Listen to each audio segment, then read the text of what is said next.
Em 2016, que quando tudo aconteceu, eu estava começando a fazer terapia.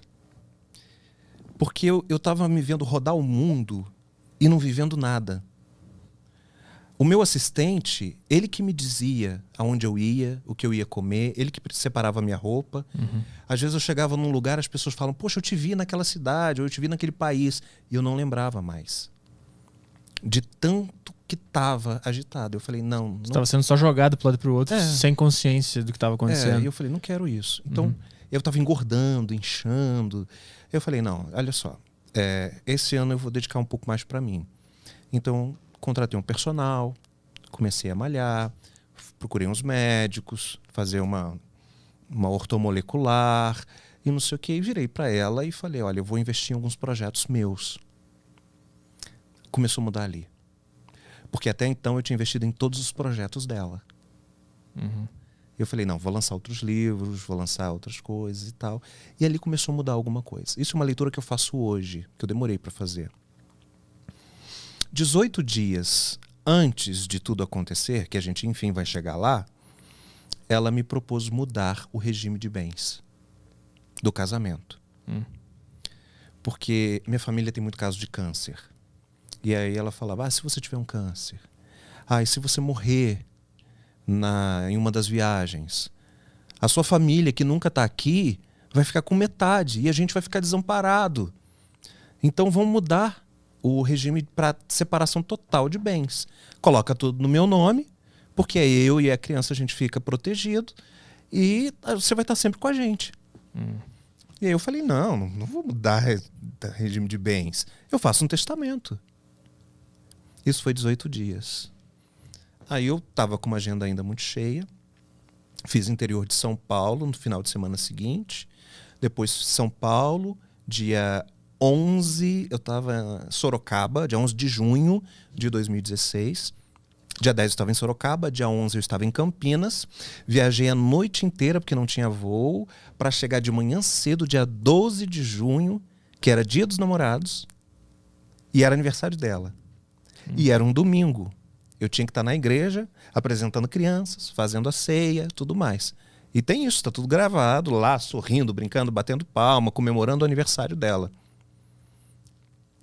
No dia seguinte, tô achando ela estranha, tem 2 amigas dela na casa, e assim, a gente não levava amigos sem comunicar, mas as amigas dela estavam lá, ela não falou comigo, achei estranho, mas vindo de uma sequência de viagens, eu tinha que ir para a empresa cuidar de outros assuntos. Na terça-feira, passou segunda. Na terça-feira ela chega perto de mim e fala, à noite eu já tinha dispensado os funcionários, e diz assim, a criança foi estuprada. Eu lembro nitidamente, o sofá cinza, eu dou um pulo, eu me transformo, e eu falo, quem foi? Onde ele tá? Ele tá bem? Tá em que hospital? E não sei o quê. E aí ela disse, não, quem estuprou foi você. Aí eu comecei a rir. Aí eu falei, beleza, podem vir. Assim mesmo. João podem Kleber, vir, podem vir, gente. Pô, essa foi uma horrível. banda tocando, essa foi horrível. Eu fiz isso. Porque eu achava tão ridículo que eu achei que era uma pegadinha. E eu vi que não era uma pegadinha. Aí ela pegou, saiu de casa, foi para um hotel, falou, olha, até sexta-feira, isso terça-feira. Até sexta-feira eu volto pra gente conversar sobre o que vai acontecer. Aí eu falo, pô, o filho foi estuprado, você vai pensar quantos dias? E onde ele tá? A tese dela é que tu tinha feito sem perceber? Que tu entrou num surto? Não, que eu era consciente e fazia isso repetidas vezes. Entendeu?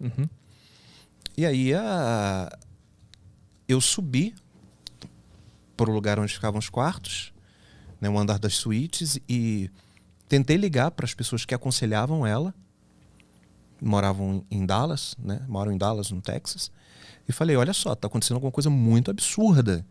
Tentem entrar em contato com elas. Inclusive, essa conversa ficou aberta no meu computador. Foi a primeira conversa que a polícia viu, né? Porque o meu computador, o telefone, foi tudo levado para a polícia. E eu só tenho eles até hoje porque a polícia me devolveu. É a única coisa que eu tenho. Porque nada mais eu consegui recuperar. Nem meus diplomas. Nem meus livros. Dinheiro, então, Que eles fizeram aquele busca e apreensão? Não, que era? não. Aliás, obrigado pelo hotel que me deixou, que eu me senti um rei. Tá? Entendeu? Estúdios Flow, obrigado. Obrigado. E aí, o que eu fiz? Não sei o que fazer. Aí eu olhei, ela sempre tomou muito remédio controlado, e eu falei, putz, Rivotril é bom pra dormir. Virei.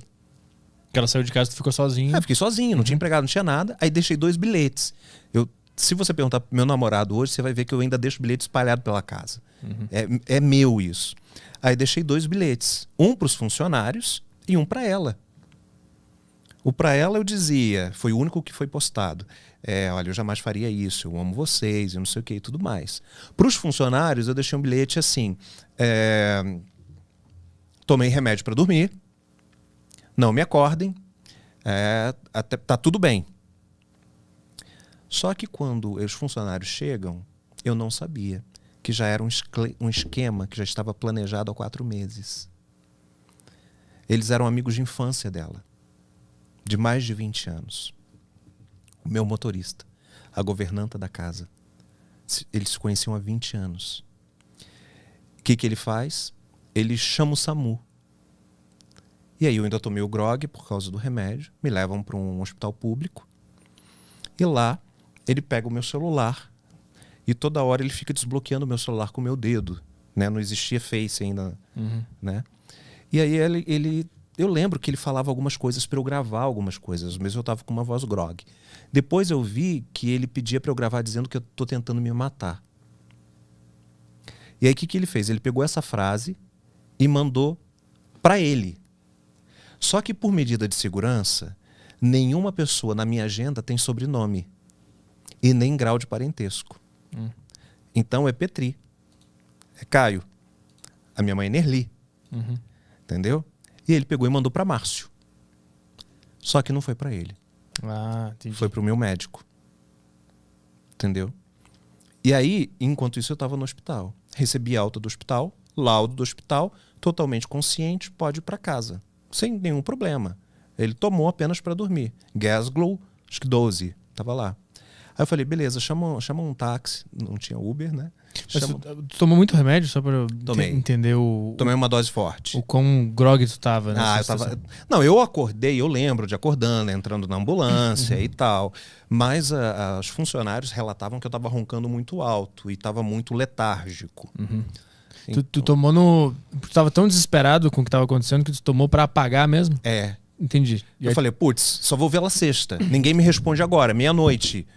Deixa eu tomar isso aqui, porque eu não vou conseguir dormir, só vou sofrer, vou me desesperar, vou me descabelar, vou fazer uma besteira. Entendeu? E eu tinha a sensação de que ela estava sendo enganada por alguém. E eu ficava assim, não, amanhã ela vai acordar, vai ver a besteira que fez. E vai voltar aqui e vai falar, poxa, desculpa, eu entendi mal a história. É alguém que estava tentando influenciar o nosso casamento. Eu tinha isso, velho. Tinha esperança de que ela fosse cair na real. A esperança só passou quase 1 ano depois. E ela já tinha me jogado no hospício, na cadeia, torturado, e eu ainda achava que ela ia mudar. Ou seja, eu devia ser doente. E aí chamou o táxi depois de estar no hospital. E aí, lá. Não, então chama um táxi. Aí eu falei, aí ele, não, você ainda precisa de cuidados. Eu falei, então atravessa a rua, literalmente, vamos pro Samaritano ou pro Vitória, que são 2 hospitais de ponta no Rio, aonde eu tinha acesso, os meus históricos estavam lá, os médicos me conheciam, e a gente termina o tratamento lá. Ele, não, precisa ir de ambulância para casa. Quem falou isso? Meu motorista. Entendi. Aí eu falei, mas por que ambulância? Ele, não, confia. Eu vou desconfiar do meu motorista? Não, vamos de ambulância. Estou esperando a ambulância. E aí, entro na ambulância, tem que deitar na maca. Mas tô bem, beleza, vamos deitar na maca, aí amarra e não sei o quê. Do hospital até a minha casa, eu fazia aquele caminho pelo menos 3, 4 vezes ao dia. Porque era caminho para ir para outros lugares. Então eu conhecia detalhes do chão, do piso, do quebra-mola, dos sinais. E a ambulância começa a trepidar numa estrada de chão. E demora, e demora, e demora. E aí eu começo. Aonde a gente está indo? Não, é normal. Não, engarrafamento. A gente está pegando um atalho. Atalho aonde? Barra da Tijuca não tem rua de chão. Para onde a gente está indo? E aí eu ameaço levantar da maca. Quando eu ameaço levantar, o enfermeiro me aplica uma injeção. Eu acordo no dia seguinte, amarrado, nu, num hospício.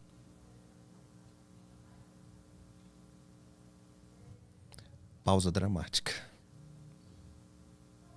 Internado por ser extremamente agressivo, bipolar, multipersonalidades, pedófilo, tentativa de suicídio e inúmeras coisas. Quando tu acordou, tu estava numa cama, numa cela? Como é que era? Eu estava... Se você entra na clínica de reabilitação, parece um spa de tão linda. Só que lá atrás, no fundo, depois das árvores, tem umas celas. Uhum.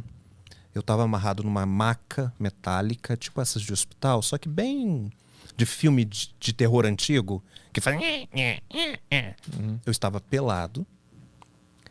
Tinha um colchonete, desses que você faz abdominal de academia, só que apoiava a minha cabeça. Eu acordei ali. O que se passou na minha cabeça? Fui sequestrado. Tô sequestrado. E quando tu acordou, tu começou a gritar? Comecei a gritar, óbvio. O que tá acontecendo? Me tira daqui, quem são vocês? E não sei o quê. Drogas. Acordava, o que tá acontecendo? Não sei o quê. Olha só, você é uma pessoa muito perigosa, não sei o quê. Perigosa? Bota meu nome no Google. Soberba, né? Bota meu nome no Google!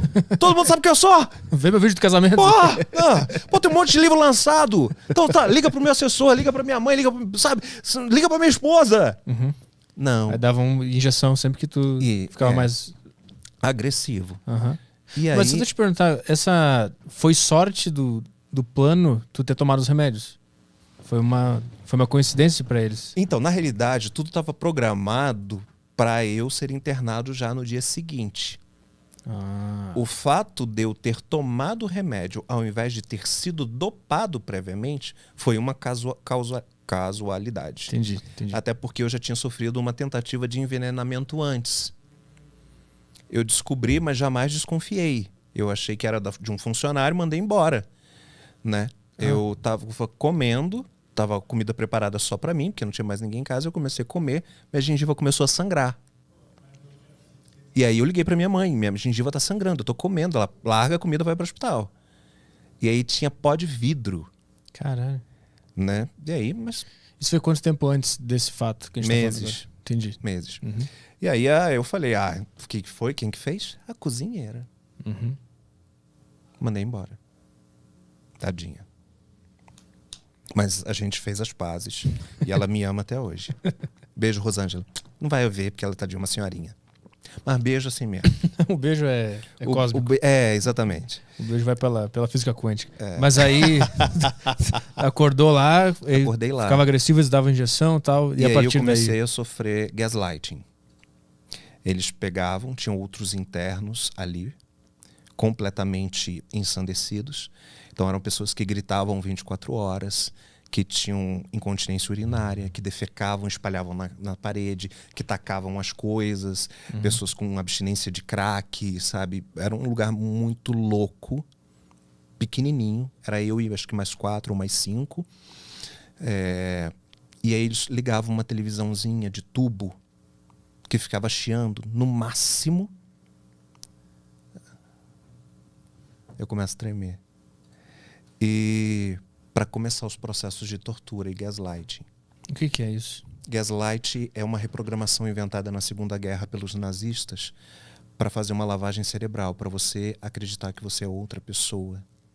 Eles apagam a tua memória e implantam uma nova memória.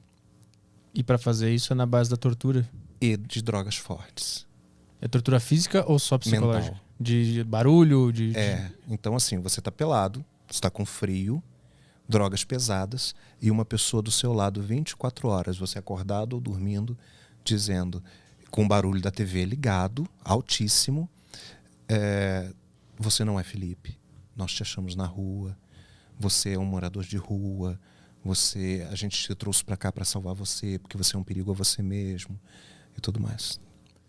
Cara, mas isso é uma coisa que é feita com pessoas que estão nesse lugar? É normal isso? Não sei. Porque é muito doido, né? É muito doido. Existia um funcionário que faz preparado para isso. A única coisa que eu sei é que a clínica onde eu fiquei internada é a clínica mais poderosa do Brasil. Eles têm ramificações em todos os estados. Tá? E tem inúmeros processos porque muitas pessoas que são internadas lá se suicidam. Todo mês tem um se suicidando, entendeu? Que é uma forma boa de queima de arquivo. A fachada deles deve ser de uma clínica de reabilitação. Fantástica, aqui, de uma pessoa famosa. Entendi. E aí, só que assim, para você ser internado num hospício, você precisa ter passado 24 horas num hospital e ter uma indicação do médico. Eu tinha passado algumas horas, 3 horas, e o médico disse que eu estava bem. Eu não tinha indicação, eu não podia ser internado. A segunda forma de você ser internado é que se você tivesse cometido um suicídio, você poderia ficar 72 horas. Depois de 72 horas, você precisava da autorização da família, mais de um membro, ou do Ministério Público. Isso nunca aconteceu. Eu fiquei 8 dias lá. No 7º dia, as pessoas... Eu já não era mais Felipe. Que era todo dia tinha esse processo que tu falou 24 agora. horas. Uhum. No 7º dia, eu já estava desamarrado, tomando remédio tranquilinho, cortando bandeirinha de São João. Cara, tu tinha algum nível de consciência dentro da tua mente que conseguia visualizar tudo isso de fora? Eu ficava recitando textos bíblicos para me manter num centro. Eu sei muita coisa da Bíblia de cor. Então eu ficava recitando, porque aquilo era uma linha que me ligava a alguma coisa. Coisa real, né? Porque se eu sou indigente, se eu sou um mendigo, se eu sou alguém, como é que eu sei tantas coisas? Não faz sentido. Então aquilo dali ainda me trazia uma sanidade. Entendi. Mas era muita gente dizendo que eu não era eu. Aí, no 8º dia, a minha mãe aparece. Minha mãe consegue me localizar. Porque eu imagino também o desespero dela. Tu sumiu pra ela, tu sumiu, Não só né? isso. A secretária da minha ex, eu não apareci no escritório um dia. Não apareci no escritório. Sou workaholic. Entendeu? Eu podia estar no hospital, pré-operação, eu respondi o WhatsApp. E aí, não tô respondendo. A secretária dela falou o quê? Ela matou, esquartejou o corpo e escondeu. Ela conhecia mais do que eu, né? A minha esposa. E aí, ela começou a caçar a minha família em Minas. E a minha família mora na roça, no interior. Minha família sempre teve lavouras de café e não sei o que e tudo mais, mas é roça.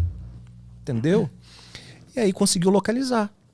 A secretária dela foi atrás da família, pra achar alguém da tua família pra dizer o que estava acontecendo. Acessou o meu assessor. Entendi. E começou uma busca para tentar localizar a minha família. E aí conseguiram, o meu irmão e a minha mãe. E aí falaram assim, mas você acha, já ligaram para algum lugar? Eles falaram, nós já fomos a todos os hospitais, já fomos ao IML, já ligamos para a polícia, a gente não sabe onde ele está. E ele não está em casa. E aí minha mãe falou assim, o que eu faço? Aí ela só falou assim, corre pro Rio, que a gente acha que ele não está mais entre nós. Quando minha mãe chegou, minha mãe veio pro Rio, minha mãe entrou no carro com meu irmão, com a roupa do corpo e uma garrafa de café. Bom mineiro, né? Café. Que, aliás, vocês não me ofereceram café, mas tudo bem. Tem lá, quer pegar? Não. Tem aqui. Acho que tem, né? Não, tá de boa. Aí ela, com a ajuda da galera, por que a gente não procura no hospício? Saiu procurando. 5 horas da manhã, 8 dias depois, se eu não me engano, dia 23, minha mãe estava na porta do hospício. Eu vim tirar meu filho.